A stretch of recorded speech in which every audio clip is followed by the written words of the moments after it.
नमस्कार, आप देख रहे हैं आपड़ो राजस्थान। मैं हूं आपके साथ जागृति।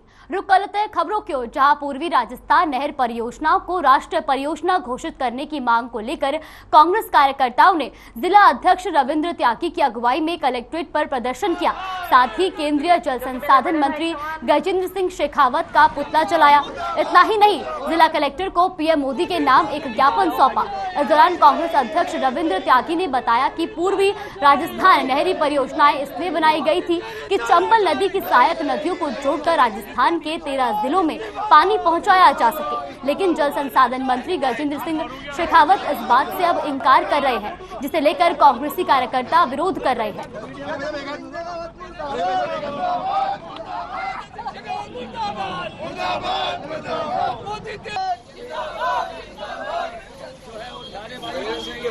वेस्ट राजस्थान जो नहरी परियोजना जो बनाई गई थी वो इसलिए बनाई गई थी चंबल और उसकी सहायक नदियों को जोड़कर राजस्थान की जो 13 जिले हैं वहाँ पानी पहुँचाया जाए। उस पानी के माध्यम से जो वहाँ की जो किसानों की ज़मीनें हैं वो सिंचित हो सके और प्यासे को पानी मिल सके। उसको साथ ही जो योजना बनाई गई थी उसका उन्होंने ये था कि इसको राष्ट्रीय परियोजना का दर्जा दिया जाए। जो देश के प्रधानमंत्री पिछले लोकसभा चुनाव के टाइम में राजस्थान के दौरे में आए थे तो उन्होंने खुद ने ही वादा किया था, कमिटमेंट किया था कि मैं इसको राष्ट्रीय परियोजना का दर्जा दूंगा।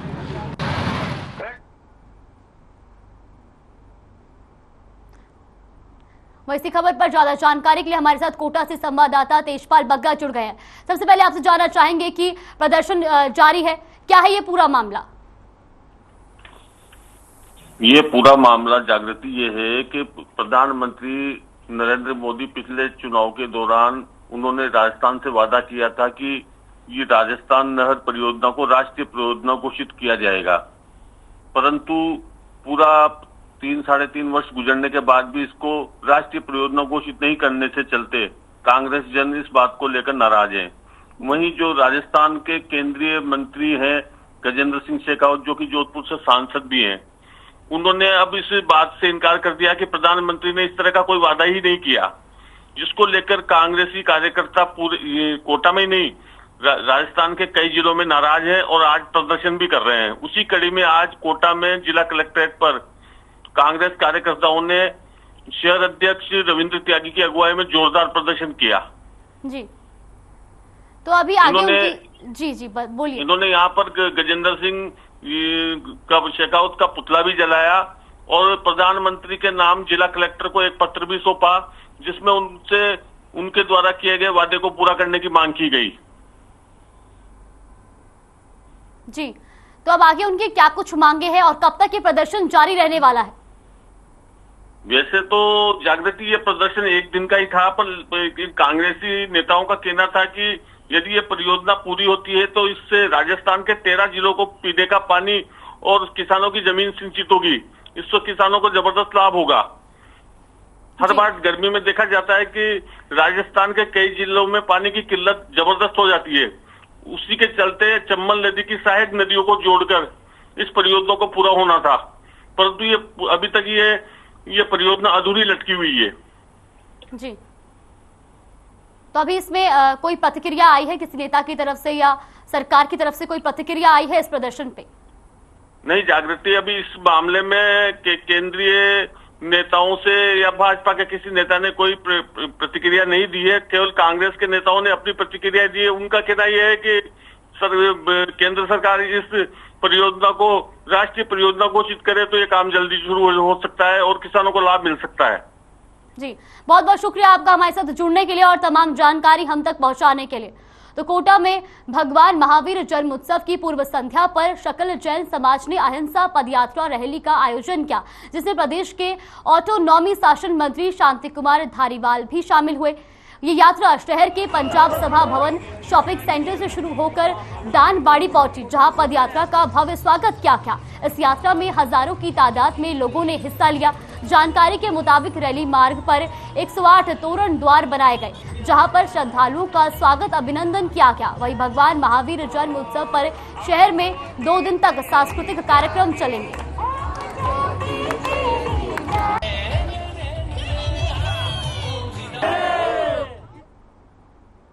हनुमानगढ़ में मानकेरिया से मलस्कार माफ कीजिएगा, मलकासर गांव तक 85 लाख से बनने वाली सड़क का आज शिलान्यास किया गया। इस दौरान नौहर विधायक ने कहा कि गांव में लोगों को पैदल जाने में परेशानियों का सामना करना पड़ता था।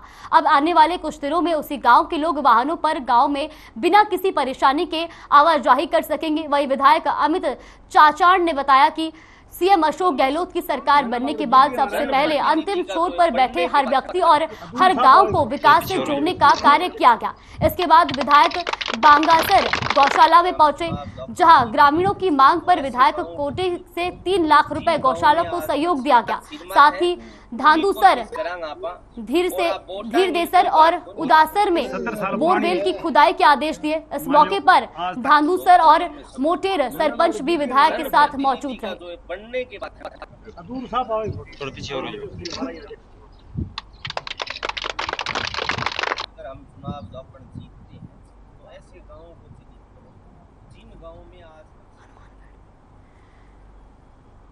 वहीं इसी खबर पर हमारे साथ ज्यादा जानकारी के लिए राजरतन जुड़ गए हनुमानगढ़ से। तो सड़क निर्माण कार्य का शिलान्यास किया गया है, कब से ये कार्य शुरू होगा? जी जागृति जी, मैं आपको बता दूं कि ये कार्य अभी शुरू होगा। इसका शिलान्यास हो गया, इसके टेंडर हो गए हैं और मैं आपको बता दूं कि अंतिम छोर के गांव तक लाभ पहुंचाने की कोशिश की गई है सरकार द्वारा। इस गांव का आजादी के 75 वर्षों के बाद भी यह गांव सड़क सुविधा से वंचित था। किसी प्रकार की साधनों की कोई आवागमन नहीं था। इन गांवों के लिए लोगों को भारी मुश्किलों का सामना करना पड़ता था। अब अंतिम छोर के गांव तक लाभ पहुंचाने के लिए राजस्थान की सरकार सीएम अशोक गहलोत ने विधायकों को निर्देश दिए हैं कि जहां भी अंतिम छोर के गांव है उनको सुविधाएं नहीं मिल रही है, उनको सुविधा दी जाए। इसी के तहत इस गाँव के लिए 85 लाख की लागत से सड़क का शिलान्यास किया गया है। जी 85 लाख की लागत से सड़क बनने जा रही है। तो कब तक इस निर्माण कार्य के पूरे होने के आसार लगाए जा रहे हैं? जी अभी तो टेंडर प्रक्रिया हुई है। टेंडर प्रक्रिया के बाद तुरंत ये सड़क शुरू की जाएगी, जिसको करीबन 3-4 माह में सड़क बनकर तैयार हो जाएगी। जी तो अभी लोगों में इसके बाद किस तरीके की जो है प्रतिक्रिया देखने को मिली है? लोगों का क्या कुछ कहना है इसमें? लोगों का काफी खुश नजर आ रहे हैं जी। हमने उनसे बात की तो लोगों का यही कहना था कि हमने काफी सरकारें हैं, किसी ने हमारे गांव की तरफ ध्यान नहीं दिया। अब हमें बड़ी प्रसन्नता है कि हम अपने गांव से व्हीकल लेकर के एक शहर से दूसरे शहर को जा सकेंगे और आने जाने वालों को भी काफी परेशानियों से जूझना पड़ता था, जो अब दूर हो जाएगी। जी बहुत बहुत शुक्रिया आपका हमारे साथ जुड़ने के लिए और तमाम जानकारी हम तक पहुंचाने के लिए।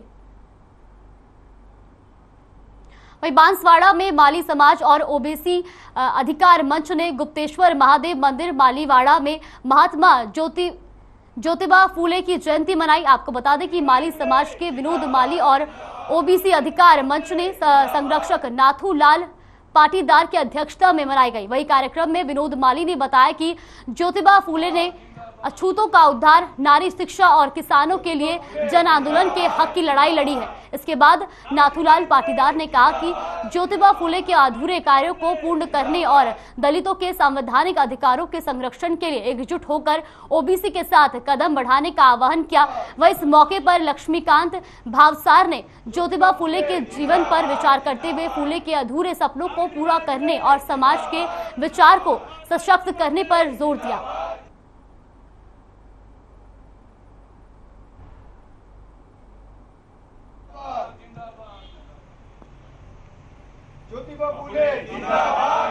तो महात्मा ज्योतिबा फूले की जयंती मनाई गई।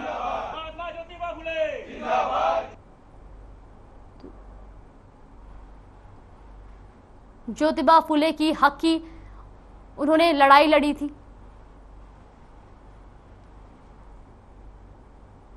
वह इसी खबर पर ज्यादा जानकारी के लिए हमारे साथ जुड़ गए सुभाष मेहता। जो है जयंती मनाई गई है ज्योतिबा फूले की, क्या है पूरी जानकारी? ये अधिकार मंच है और माली समाज की ओर से कल फुले जयंती का आयोजन किया गया था, जिसमें फुले जयंती द्वारा जो किया गया है, जो उनकी ओर की मार्ग प्रदर्शित किया गया है, उसकी पर चलने के लिए समाज के लोगों ने अब संकल्प दोहराया और कहा कि उनके द्वारा बताए गए मार्ग पर चलने से ही समाज का हित है। जी तो वहां पर किस वक्त ये जो कार्यक्रम मनाया गया और क्या कुछ उस पर इस कार्यक्रम में जो है चर्चा की गई?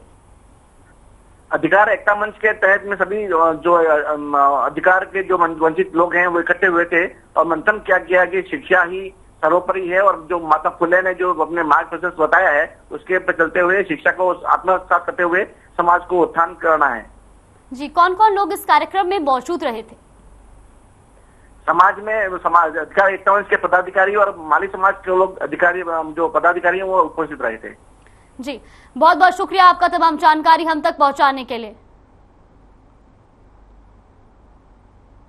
खबर हनुमानगढ़ से है, जहां बीकानेर रेंज के आईजी ओम प्रकाश ने सीईओ सर्किल हनुमानगढ़ का निरीक्षण किया। इस दौरान पत्रकारों से बातचीत करते हुए आईजी ने कहा कि कार्य योजना के तहत पुलिस थानों में एनडीपीएस एक्ट के मामले दर्ज किए जा रहे हैं। सबसे पहले 3 महीने में सूचना के आधार पर कार्रवाई की जा रही है। उसके बाद पुलिस की प्राथमिकता रहेगी कि जहां से मादक पदार्थ सप्लाई होता है वहां कार्रवाई हो। इसमें नाइजीरियन गैंग भी शामिल है। नाइजीरियन गैंग के अधिकतर लोग दिल्ली में रहते हैं। इसके लिए राजस्थान पुलिस का दिल्ली पुलिस के संपर्क में है और जल्द ही नाइजीरियन गैंग के खिलाफ भी कार्रवाई की जाएगी।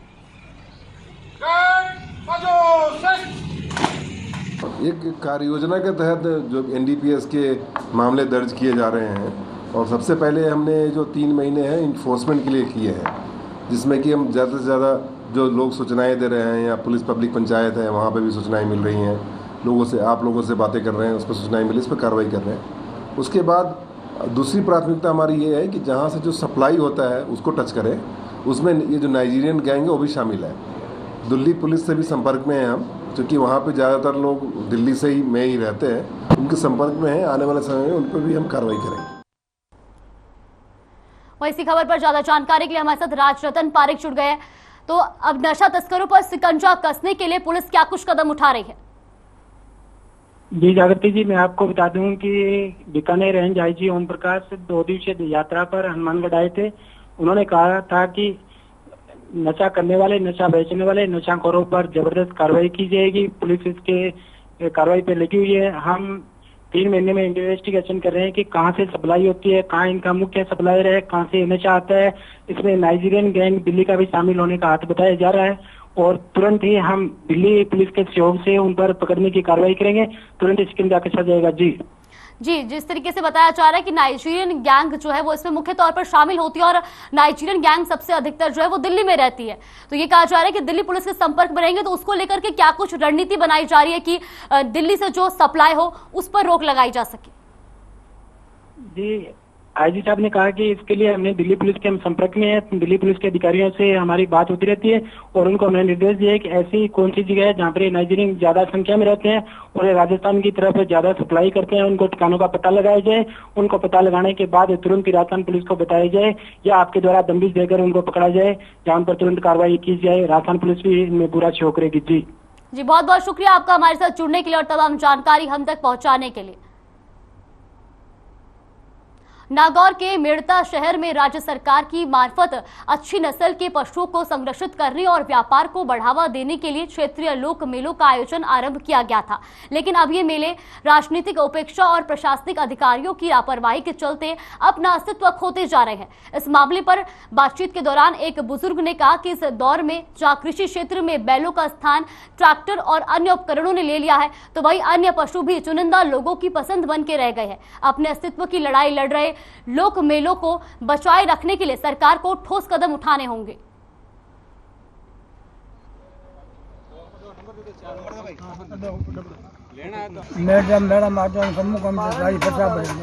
चालीस 50 पड़ेगा। पहली ते मेला में कहीं लेर आता और अब क्यों कौन ले? और पहली का मेला में अब्बार के मेला में कहीं फर्क है? मेला में बोल जाता के एक लड़ता, अब क्यों कौन ले? अब ट्रैक्टर है वो देख ना वहाँ सामान ले जाओ। पहले का मेला में अब्बार में कहीं फर्क है? घणो फर्क है। कहीं तो फर्क है। हम भी खाना पीना रो फर्क है, जानवर फर्क है, चारू को नहीं हम भी घणो। हमारी हमें रिक्वेस्ट ऐसा राजस्थान सरकार से कि कैसे भी अपने नागौर जिला के बैल की नस्ल को बचावें और किसी प्रकार से कैसे भी प्रोत्साहन देके या इनाम देके और मेले को मतलब बढ़ावें। तो उसमें मतलब क्या किसानों को रुचि होगी, नहीं तो फिर ये धीरे धीरे पूरा गोवंश खत्म हो जाएगा और आवारा पशु हो जाएंगे। सरकार से बार बार निवेदन है मेरा।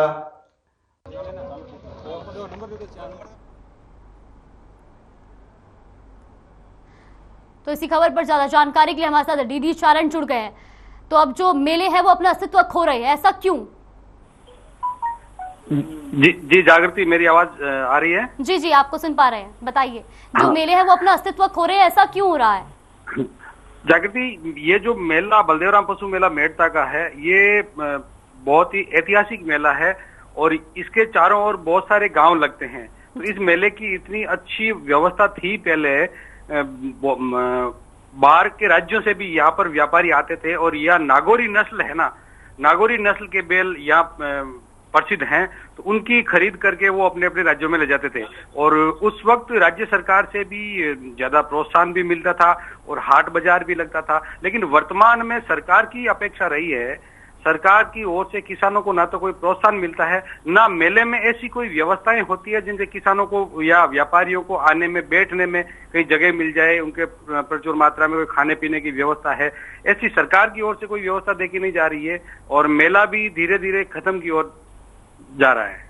जी, तो जिस तरीके से अब आधुनिकीकरण आ रहा है तो लोग ट्रैक्टर ट्रॉलियों का इस्तेमाल कर रहे हैं, ऐसे में कहीं ना कहीं बैल का जो है वो उपयोग कम हो गया है। ऐसे में अब उन लोगों का क्या कहना है, वो सरकार से किस तरीके की उम्मीद लगा रहे हैं, किस तरीके की मदद की उम्मीद वो सरकार से लगा रहे हैं? कारण एक ये भी रहा है कि 3 वर्ष तक के जो बछड़े हैं उनका यहाँ से रोक लगी हुई है जाने में, तो वो बछड़े यहीं रह जाते हैं, आवारा रह जाते हैं और पशुपालक भी जो है वो उन पर ध्यान नहीं दे पा रहे हैं। और अब ये स्थानीय लोगों से बातचीत भी हम करते हैं तो वो बताते हैं कि भाई सरकार को प्रोत्साहन देना चाहिए, बछड़ों की रोक हटनी चाहिए ताकि हम भी अच्छी नस्ल को, नागौरी नस्ल को बचा सकें। और मेले में सरकार की ओर से अलग अलग प्रदर्शनियां लगाए जाने की मांग भी करते हैं और विभिन्न प्रकार के प्रोत्साहन जो है कार्यक्रम ऐसे सरकार यदि आयोजित करे मेलों के माध्यम से, तो मेला हो सकता है कि वापस अपनी इस स्थिति में आ सके। जी, ये भी जानना चाहेंगे कि इस मेले में खास तौर पर जो है क्या मुख्य आरक्षण का केंद्र रहता था? इस मेले में मैं बात करना चाहूंगा, अभी कुछ पुराने समय में जो चला आ रहा है, तो मेले में सभी प्रकार की जो है सामग्री, यहाँ पर हाट बाजार लगता था। कोई भी ऐसी सामग्री, तो विवाह पे जो दहेज की सामग्री थी, बक्से वगैरह बड़े बड़े यहाँ पे स्टॉल लगती थी और मिर्ची मसाला जो है यहाँ का मशहूर है, मेथी यहाँ की मशहूर है, तो वो सारे के सारे उनकी बाजार दुकानें लगती थी। लेकिन अब जब पशु भी नहीं आ रहे, व्यापारी भी नहीं आ रहे, तो मेला जो है वो नाम मात्र का होकर रह गया है। जी, बहुत बहुत शुक्रिया आपका हमारे साथ जुड़ने के लिए और तमाम जानकारी हम तक पहुंचाने के लिए। तो अलवर में पुलिस प्रशासन एक्शन मोड में है, जिसके चलते बीते दिन पुलिस ने शहर में चलने वाले 1 दर्जन स्पा सेंटर और कैफे में छापेमारी की। इस दौरान पुलिस ने मौके से 73 युवक युवतियों को गिरफ्तार किया। जानकारी के मुताबिक कैफे में छोटे छोटे कैबिन बने होते हैं जहां मोटी रकम लेकर युवाओं को जगह उपलब्ध कराई जाती है, तो वहीं दूसरी तरफ स्पा सेंटर में मसाज के अलावा देह व्यापार का घिनौना खेल चलता हुआ मिला। पुलिस की इस बड़ी कार्रवाई के बाद शहर में चलने वाले स्पा सेंटर और कैफे में खलबली मच गई है।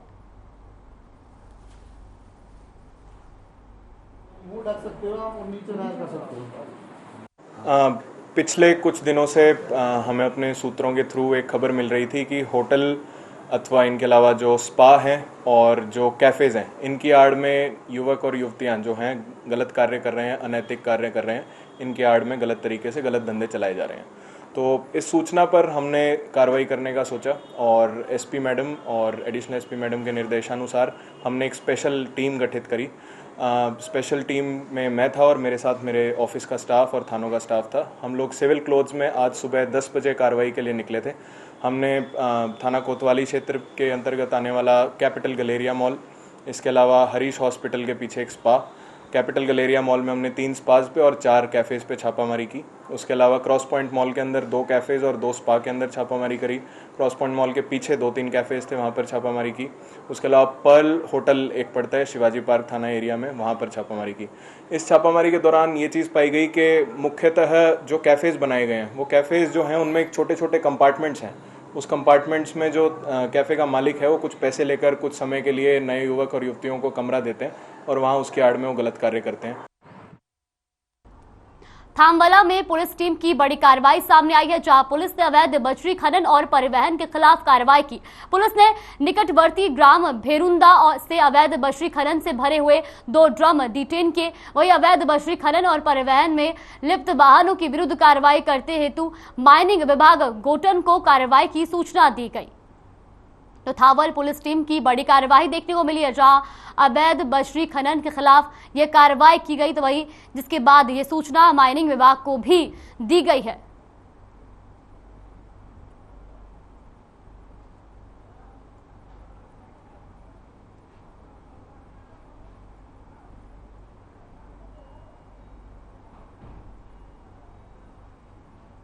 सोशल मीडिया पर गलत सूचनाओं को फैलाने का सुविधाजनक जरिया बन गया है, जिसकी वजह से नकली खबरें और सांप्रदायिक पोस्ट कई गुना बढ़ गए हैं। कुछ ऐसा ही मामला भरतपुर के कामा से सामने आया है, जहां सोशल मीडिया पर हिंदू समाज के खिलाफ सांप्रदायिक पोस्ट डालकर माहौल खराब करने वाला एक युवक को पुलिस ने गिरफ्तार किया है। दरअसल पुलिस अधीक्षक श्याम सिंह के निर्देश पर पुलिस उपाधीक्षक प्रदीप सिंह यादव, थाना अधिकारी संतोष शर्मा ने आरोपी अनीश को गांव सहसन से गिरफ्तार किया। वही जिला प्रभारी मंत्री की जनसुनवाई के दौरान कई हिंदू संगठनों ने ज्ञापन दिया था।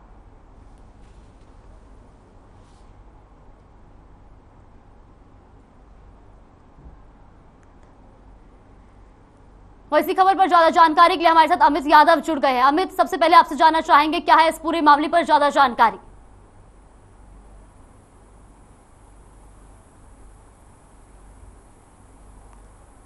अमित, आप तक मेरी आवाज पहुंच रही है? तो आपको बता दें कि जहां सोशल मीडिया पर पोस्ट करना महंगा पड़ गया है, आपको बता दें कि ये पूरा मामला कामा का है, जहां सोशल मीडिया पर एक युवक ने भड़काऊ पोस्ट डाला और हिंदुओं के खिलाफ ये पोस्ट डाली गई थी। तो वही सोशल मीडिया पर ये पोस्ट डालना एक युवक को भारी पड़ गया।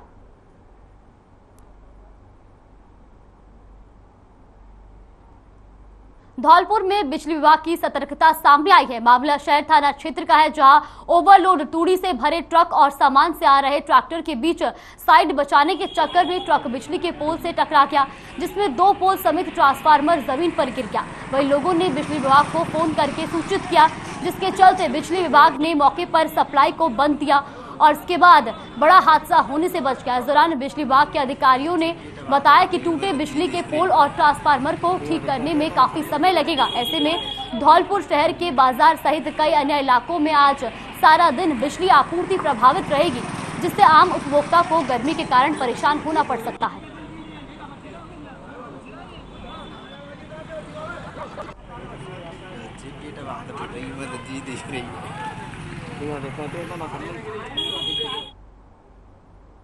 अनूपगढ़ में सीआईडी को बड़ी कामयाबी मिली है, जहां मुखबिर की सूचना पर सीआईडी ने अंतर्राष्ट्रीय हेरोइन तस्कर गिरोह का पर्दाफाश किया है। सीआईडी ने मामले में 5 आरोपियों को गिरफ्तार किया है। जानकारी के मुताबिक आरोपी सीमावर्ती क्षेत्र के गांव 6 MSR और पुरानी बिंजौर का रहने वाला है। खास बात यह है कि आरोपी पाकिस्तान से हेरोइन की तस्करी किया करते थे। वही 5 महीने में लगभग 35 किलो हेरोइन की तस्करी की जा चुकी है। इतना ही नहीं, आरोपी ड्रोन के जरिए से पाकिस्तान से हेरोइन मंगवाते थे। तो सीआईडी को बड़ी कामयाबी हाथ मिली है, जहां सीआईडी ने 5 आरोपियों को हेरोइन की तस्करी के आरोप में गिरफ्तार किया है।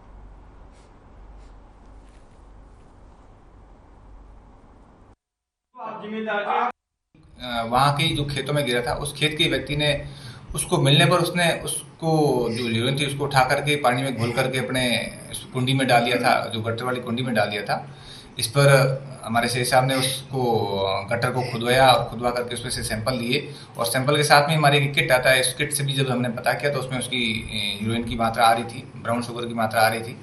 इस पर इन सारे लोगों को गिरफ्तार किया गया, जिसमें 3 लोग हमारे जो बॉर्डर के तस्करी में लिप्त थे उनको किया गया और 3 लोग पंजाब के नामजद उनको नामजद किया गया। उनको भी शीघ्र गिरफ्तार किया जाएगा, उनके लिए टीम भेजी जाएगी।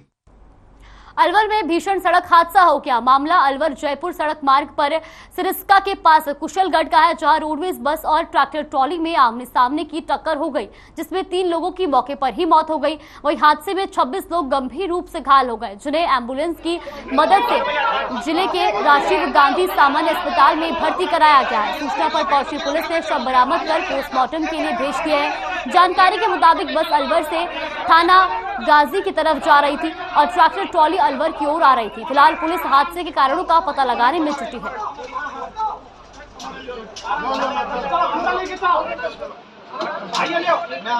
ये अलवर से एक रोडवेज बस जा रही थी माधवगढ़ के आगे और नियर कुशालगढ़ मोड़ रोडवेज बस और इधर से अलवर से जा रही थी जयपुर की तरफ, और थाना गाजी की तरफ से एक ट्रैक्टर ट्रॉली ईंटों से भरी हुई आ रही थी। दोनों में एक भयंकर एक्सीडेंट हुआ। उससे हमने मौके पर देखा कि रोडवेज बस का जो फ्रंट वाला हिस्सा है वो बहुत ही डैमेज हो गया, और इवन जो पीछे वाली जो सीट थी बस की वो उखड़ के आगे आ गई। ग्रामीणों ने बताया कि बस में से आदमी 20-20 फीट दूर तक जाकर के गिरा है। राजसमंद में पुलिस को बड़ी कामयाबी मिली है। आपको बता दें कि मामला शहर थाना क्षेत्र का है, जहां पुलिस ने चेकिंग के दौरान एक बाइक सवार को मादक पदार्थ के साथ गिरफ्तार किया है।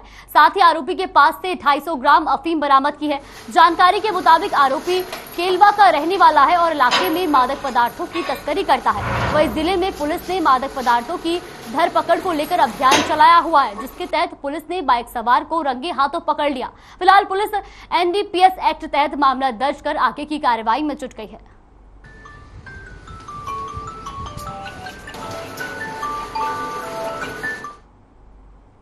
फिलहाल के लिए आप लोग राजस्थान में बस इतना ही। आप बने रहिए हमारे साथ। नमस्कार।